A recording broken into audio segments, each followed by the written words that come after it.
Welcome to our class on FHIR Proficiency certification. My name is Virginia Lorenzi, and I work at New York Presbyterian Hospital. And to know more about me, of course, you can check out the bios of all the speakers, but let's get right into it. And I'm going to take questions at the end.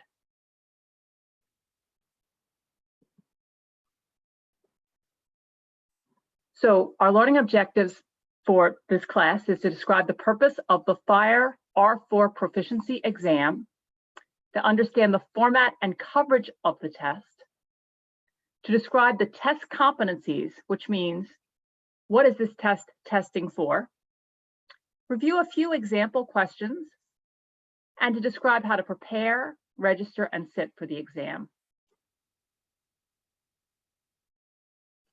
So let's start with the purpose of the exam.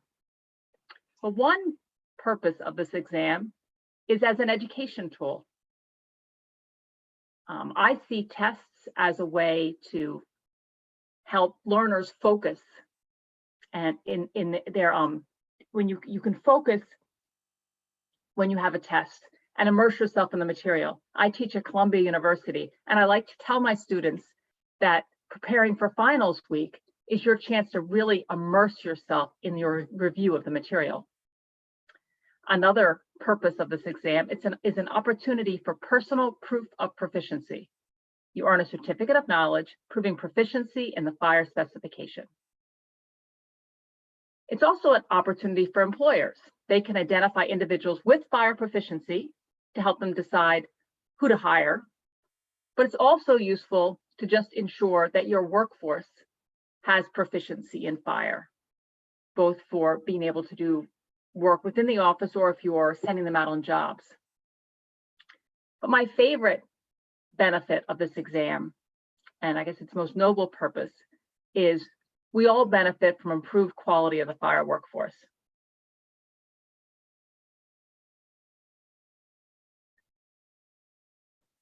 When this test was initially designed, it was designed by leaders in the FHIR community, and its goal was to make sure that we had more of a breadth understanding of FHIR among our community, and so that everyone understood the basic overarching concepts of FHIR. So the purpose of this test is breadth, it's not depth. So if you don't need to understand the entire FHIR specification, really it's just to kind of go one layer deep. And in fact, the exact web pages of the FHIR spec that are covered in the test are on a special document we like to call the study tip sheet.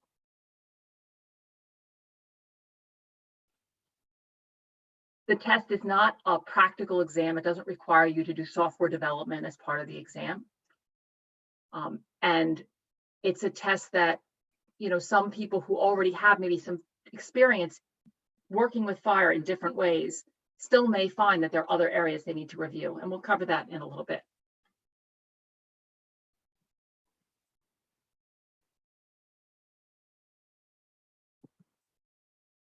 Okay. The format of the test is closed book because we really want people to internalize those overarching principles. You have 2 hours to complete just 50 questions. There's 3 types of questions: multi-choice, multi-select, and true-false. And I'm just gonna put it out there that multi-select questions are a bit harder than the other 2. There's no penalty for guessing, and the passing score is 70%. And we provide a practice test. I'm going to talk a little bit about that towards the end of this tutorial.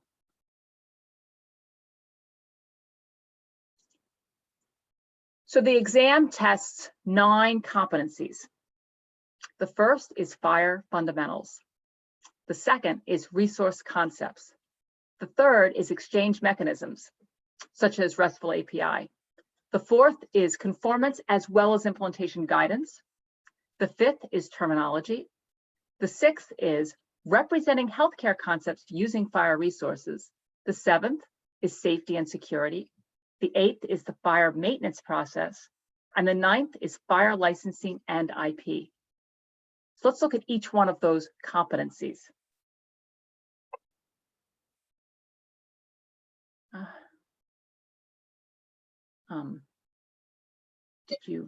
I just got up, my computer needs to be restarted. That's really an awful thing. So we hope that doesn't happen. I just have this computer. FHIR fundamentals competency. So the first thing is what is FHIR? Like if you were, came into a meeting, you had 10 minutes to describe what FHIR was, what would you say? What is its usage? And what are the FHIR architectural principles, those design principles that the founders of FHIR were thinking of when they designed FHIR? Those are the things we test in FHIR fundamentals competency. And if you just look at the introductory pages on the FHIR specification, that's where you'll find a lot of the information about FHIR fundamentals.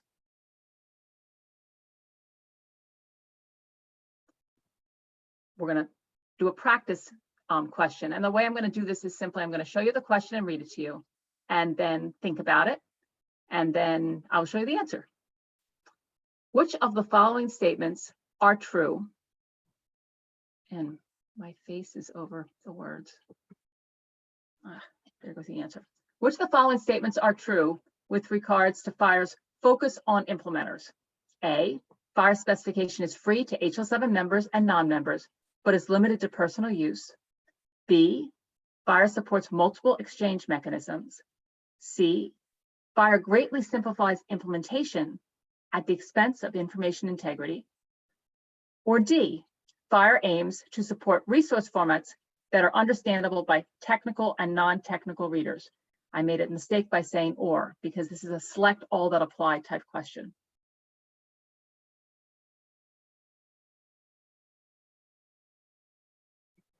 And here is our answer.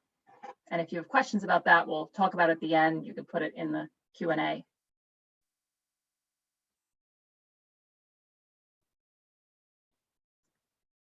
The second competency is resource concepts.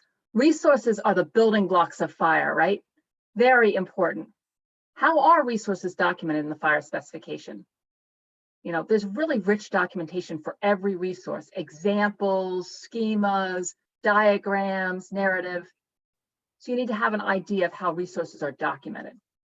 And what are the attributes of resource elements? And what do those attributes mean? Example of the attributes would be flags, cardinality, data type. What are the common elements of all or most resources, and what is their purpose? Common elements like ID, narrative, and extension. And what are those common properties that all resources have? Like, what are the different serialization formats that resources can be serialized in, like JSON and XML? The URI for a resource. The fact that resources can reference other resources, or that resources can have search parameters.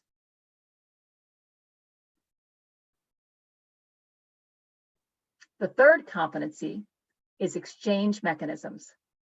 How do you exchange resources in FHIR? The exchange mechanisms defined in the spec include RESTful API, documents, messages, services, and database and persistent storage. I do want to point out that while these all are covered in this test, the emphasis is really on the most commonly used ones, and the most commonly used of all would be the RESTful API. And now we're on to competency 4, which is actually a compound competency. It's conformance as well as implementation guidance. And both of these relate to implementation. But we're going to start with conformance. And I also think of conformance as one of the really important ingredients to standards-based interoperability at scale. When you implement interoperability, if you just use a base standard like FHIR, you're going to have a lot of different variability, and you're going to have to do a lot of tweaking every time you do it. But if instead you start with an implementation guide, which is really constrained the standard for particular use cases, there's a much better chance that you can get closer to plug and play and can have more interoperability at scale. Profiling is that work that you do to constrain the specification for specific use cases. So you need to be able to talk about that. What is profiling, and why are profiling and using implementation guides so important? What are the conformance resources and how do they relate? And how can you constrain an element? So let's look at the second part of that competency, implementation guidance. One of FHIR's architectural principles was FHIR, and since the beginning and to today, and a founding really important part of FHIR is it is designed to support the implementer. So that's built right into the specification. Right into the specification, they talk about the test servers that are available so that people can immediately start testing with live servers. So you have those in the community. You have reference implementations in different software languages. You have tools, profiling, validation, testing. All of these really help implementers not start from scratch.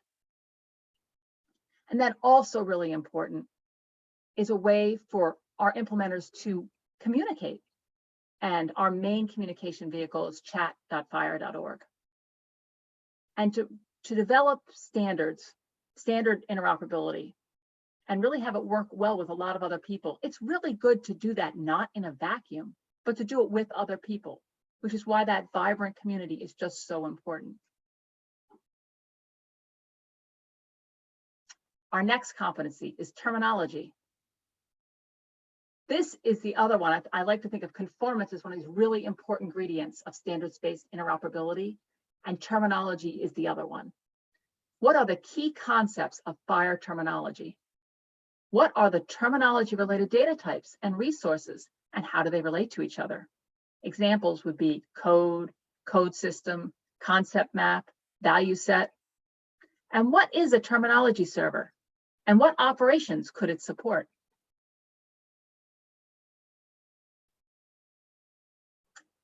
So we have one more practice question. A value set in FHIR is uniquely identified by, and this is a multiple choice, so you just select one. A subdivision of the code system, OID. B, a URI. C, value set name issued by VSAC, or the Value Set Authority Center. Or D, an ISO OID. OID is, I forget what OID stands for anyway. And the answer is B, a URI.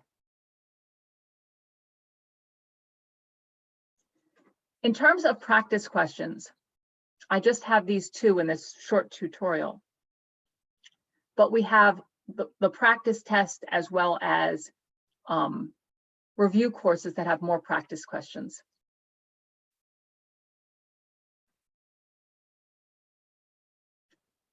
Okay, now we're on to competency 6, representing healthcare concepts using FHIR resources.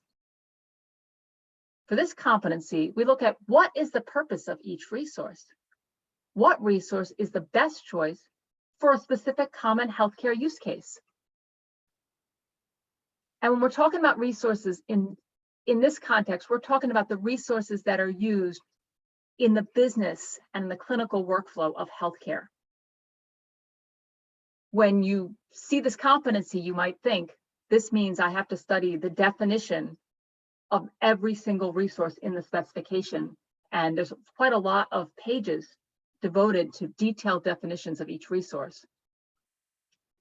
But that's not the idea of this. It's more of a high level. So if you look on the main home FHIR page, you'll see there's these levels, level 1, 2, 3, 4, 5.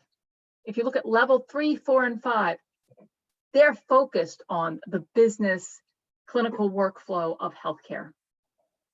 And if you drill into those pages, like each one of those module pages, there's quite a lot of good information about the use of resources for particular use cases, as well as in the page called Guide to Resources in the FHIR spec. Okay, we're ready for competency number 7, security and safety competency.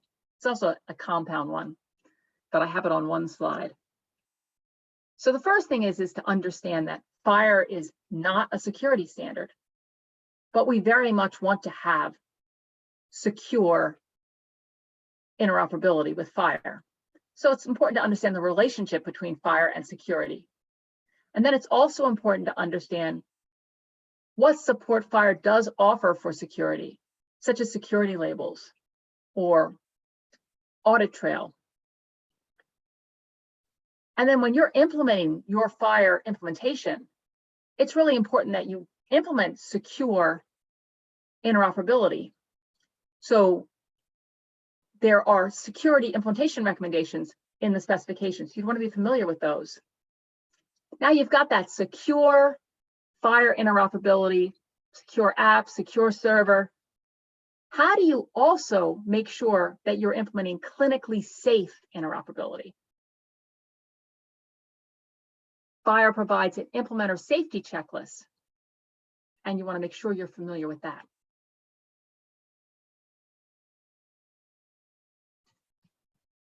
Okay, on to competency 8. On competency 8, that is the FHIR maintenance process competency. We have the general understanding of FHIR standards development.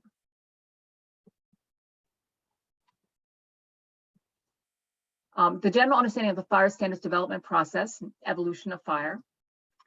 And then, do you know the difference between the different standards levels? Do you know the difference between trial use versus normative? Do you know where backward compatibility matters? And do you understand for each individual resource, the FHIR maturity model?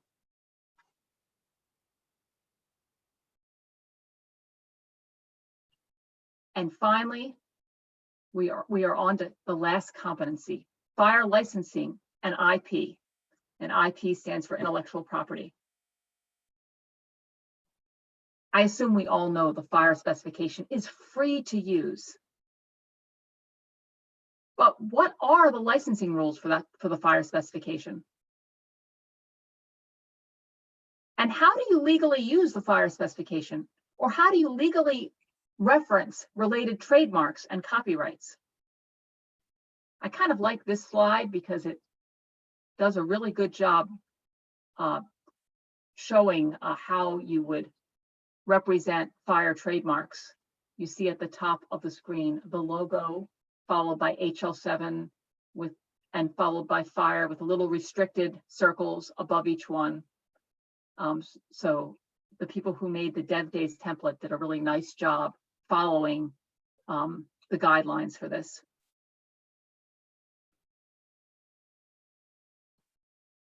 And so those are all the competencies.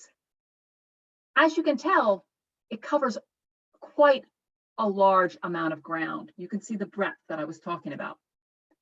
To help you in your studies, these are rough percentages of the FHIR test and what percentage is covered of questions cover each area.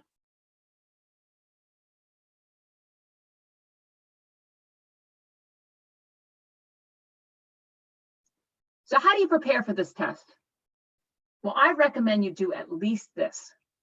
Review the study tip sheet, which tells you things about the format of the test, but it also includes exact links to the pages that are covered. Study the specification, nothing replaces that, but the study tip sheet will tell you where you should focus your studies.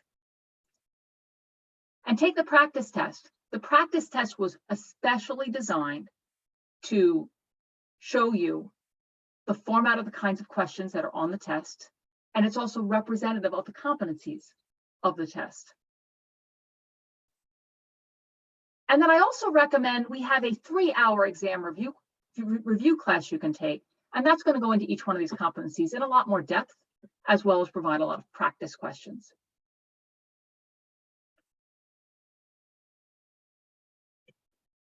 So sometimes people ask, do you have to be a software developer to pass this exam? And you don't.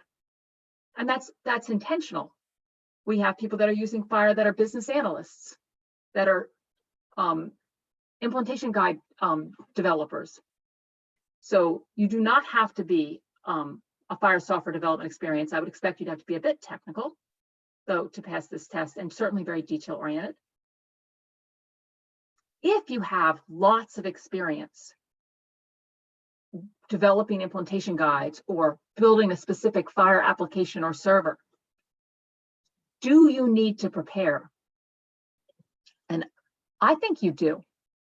I would say that experienced FHIR implementers and standards developers would still need to brush up on some parts. When you looked at that list of 9 competencies, I would think you might think, there are a few things in here I don't know that well. And that's why I recommend this do at least this list for the more experienced people. You know, there have been people that have that kind of experience and have walked in cold in the test and it didn't go well.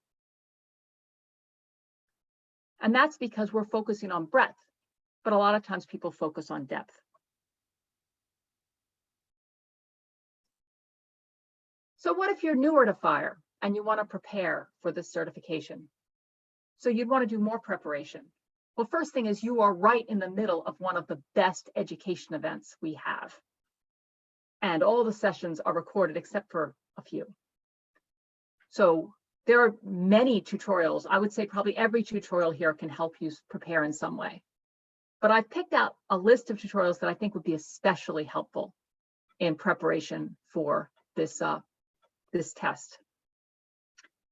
Introduction to FHIR would help you kind of understanding resource and exchange fundamentals. Evolution of the FHIR specification would help with standards maintenance. Profiling would help with conformance. RESTful API with exchange mechanisms. Documents with exchange mechanisms. The yellow brick road with terminology. And even the Let's Build a FHIR app will help, because when you're actually sitting there building a FHIR app, it's really going to make you think about the different parts of the spec. So, also, another way you can prepare is to take some of the other courses that are offered. An example would be by HL7. Just our newest course in HL7 is the HL7 FHIR I can't say it. HL7 FHIR Proficiency Exam Preparation course. This course is an intensive 4-week self-paced course with a focus on exam preparation.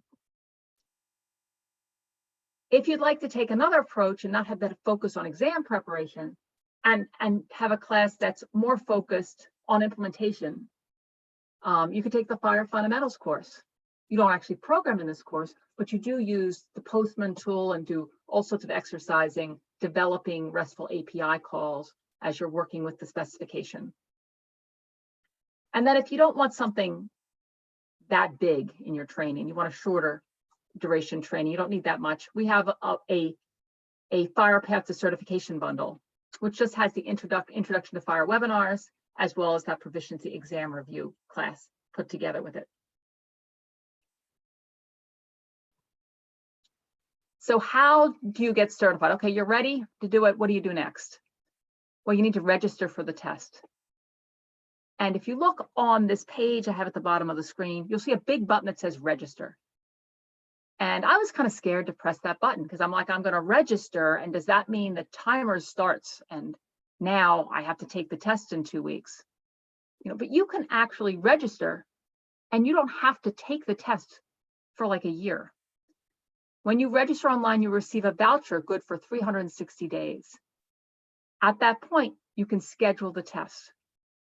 Once you schedule the test, you can reschedule it numerous times. Just make sure you don't reschedule it too last minute, or then you'll lose your money. And then where do you take the test? Well, you can take it at a testing center, and there are centers all over the world. Some of them are closed right now because of coronavirus. You can also take it at home as an online proctored test. And you can find out more information at this link here.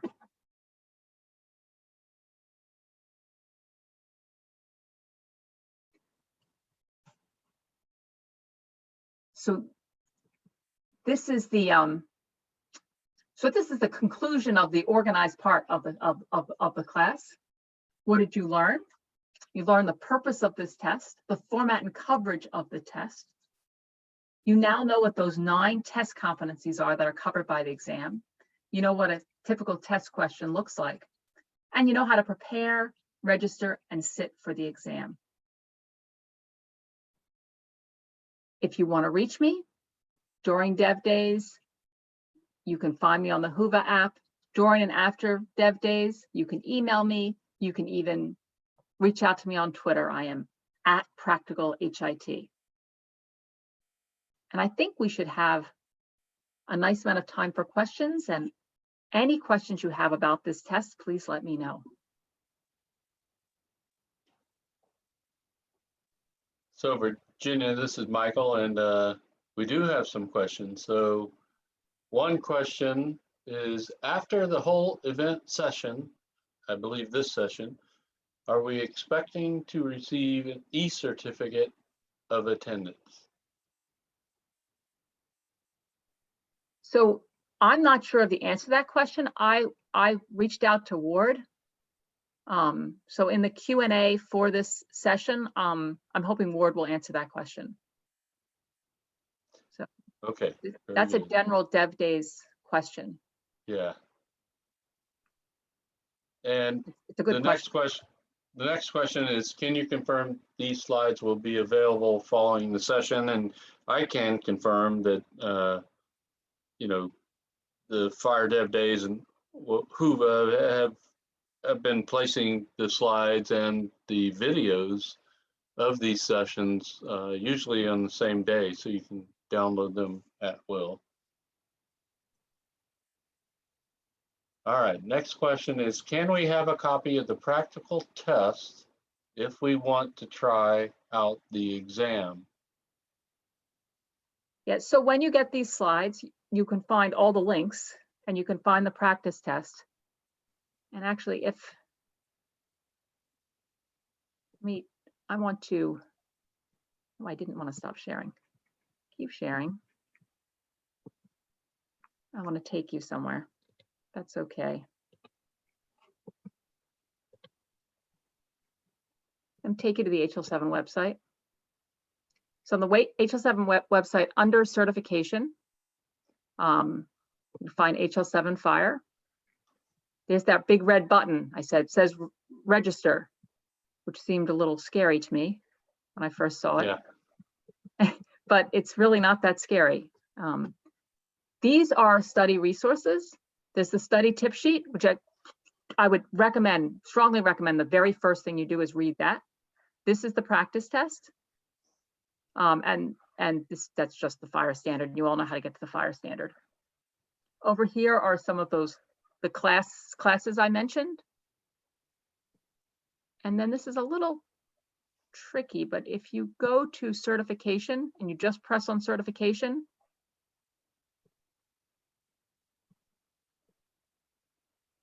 you'll find other information such as, I think this is where we have testing policies, and look, there's the prices. Because someone had asked about prices. And here's where you can get where the testing centers are and exam instructions. So a lot of the details about the logistics on taking the test are here.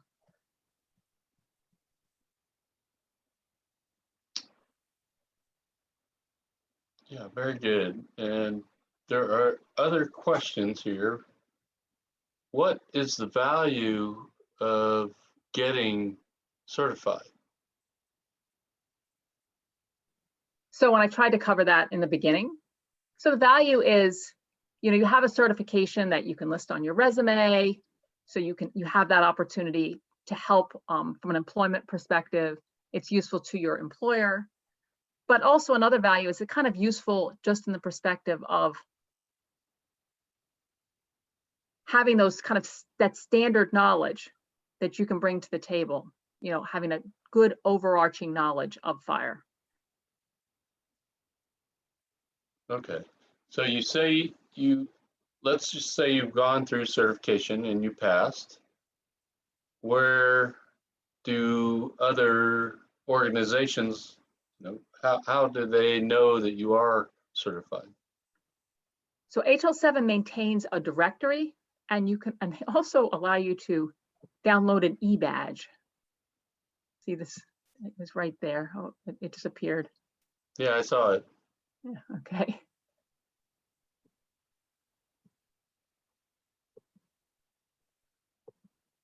There, you get the FHIR Proficient e-badge you could put on, let's say, your LinkedIn profile or somewhere else. But also they have a directory of people that are certified.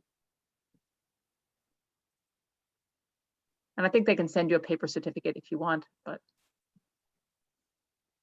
there's the certification directory.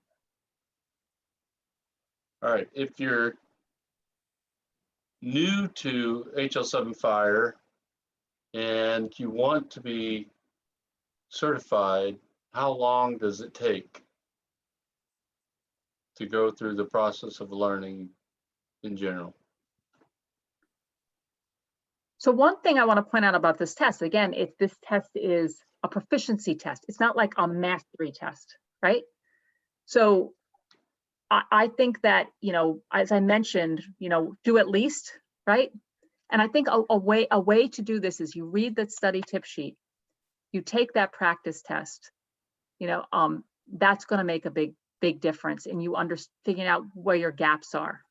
The study, that exam review class, the 3-hour class, that would really help you see where your gaps are that you would want to especially focus your studies. And classes like you would have in this DevDays would be useful. So it really kind of depends. Like we have our 4-week courses, and they will really help. But this test, it's not like this test is not it's not like you're getting your medical boards. It's about proficiency in FHIR. Yeah. All right. Can the proficiency test be taken anytime, regardless of the number of exam takers for the particular date? You have to schedule it. I don't think so. And it depends where you're doing it. Like if you're doing it at a testing center, there has to be a free seat at a testing center.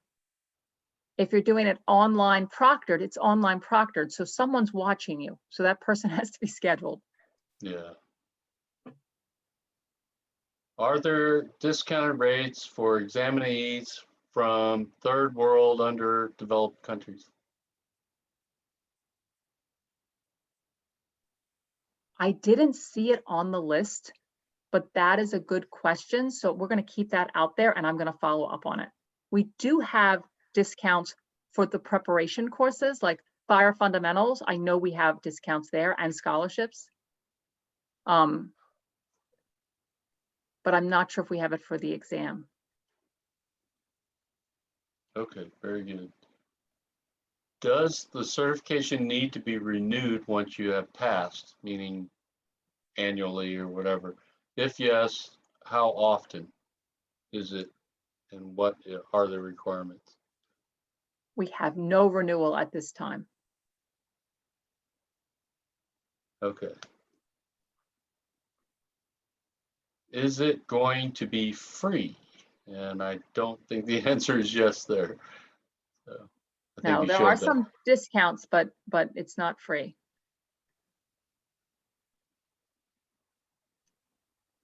How do I access to be able to obtain the certification in FHIR?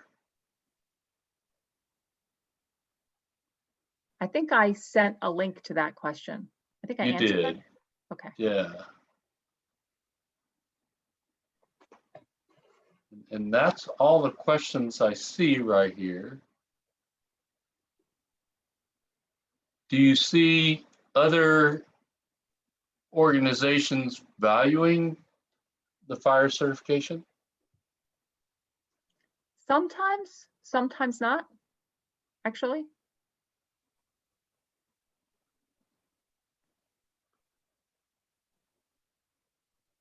I mean, go ahead. Yeah, there are a lot of certifications out there, and in HL7 FHIR, I think it's important that people understand, what it is. And I think, especially in the U.S. and, expanding outward, other nations, but FHIR is sort of the preferred interoperability standard, right? And I don't know that there's a whole lot of other options, right? And so why is it so important?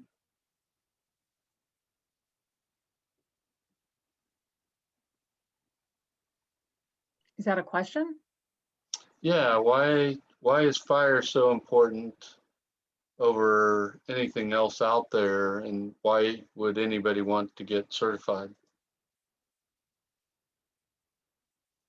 Oh my goodness. Well, I mean, one is this is I spend a lot of time thinking about certifications because I'm a teacher, and it's a very helpful thing for students. And in terms of certifications, it's a pretty, this one is not the most expensive one. It's not the one that requires, years of preparation type thing. But FHIR is very,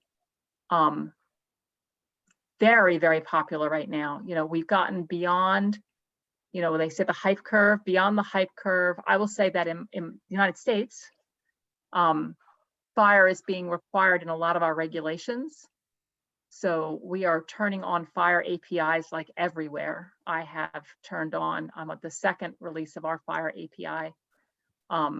And I chair a research lab at Columbia, and we have many people doing research with FHIR. I see tremendous use of FHIR, just more and more each year. I know the U.S. government is very interested in FHIR, and I see a lot of FHIR use in globally.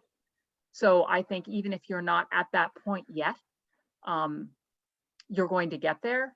And one of the things that I think is really special about the FHIR community is we're not ignoring the legacy standards like HL7v2 and CDA.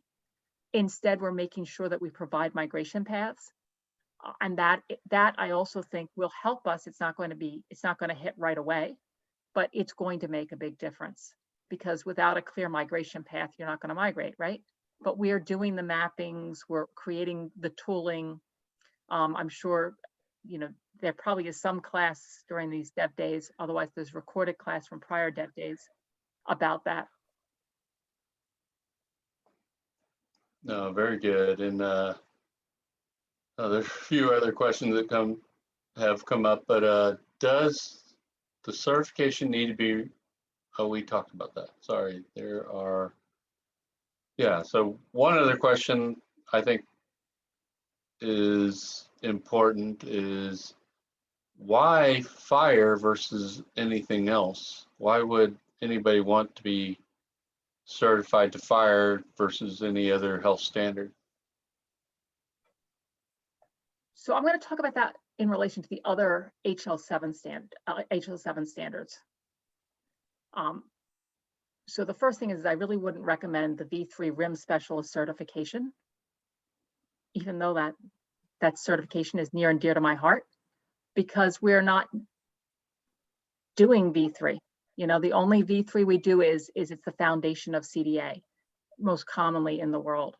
Both CDA and V2 are more of our legacy standards. We still use them quite a bit, but FHIR is the one that's really up and coming, and there's more and more of it. So I would recommend that, but it's not that I wouldn't recommend the other ones. I think if you are working in an area where you're doing a lot of V2 work, the V2 certification really gets into the nitty-gritty of control, V2 control, which is really useful in helping you make sure that you've got compliant interfaces. You'll really know what to look for when you've got to connect one system to another, or if you've got to build an interface and connect to another system. So I would really recommend the V2 one if you're doing a lot of V2 work, and the same thing if you're doing a lot of CDA work. But the FHIR kind of gives you growth opportunity. Okay, very good. All right, and we have 5 minutes left. I can open up and let others ask questions. So feel free to, flag. There are roughly 30 people on the call, so if you want to just raise your hand, I will unmute you and you can ask a question.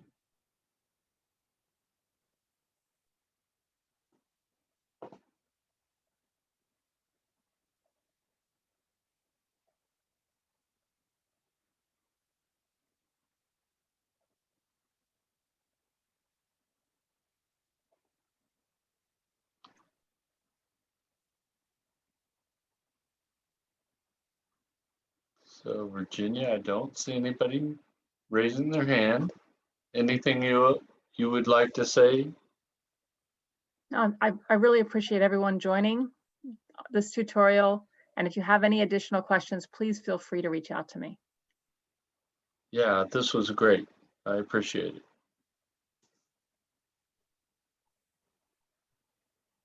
Thank you, everyone. Enjoy your Dev Days. All right. Thank you.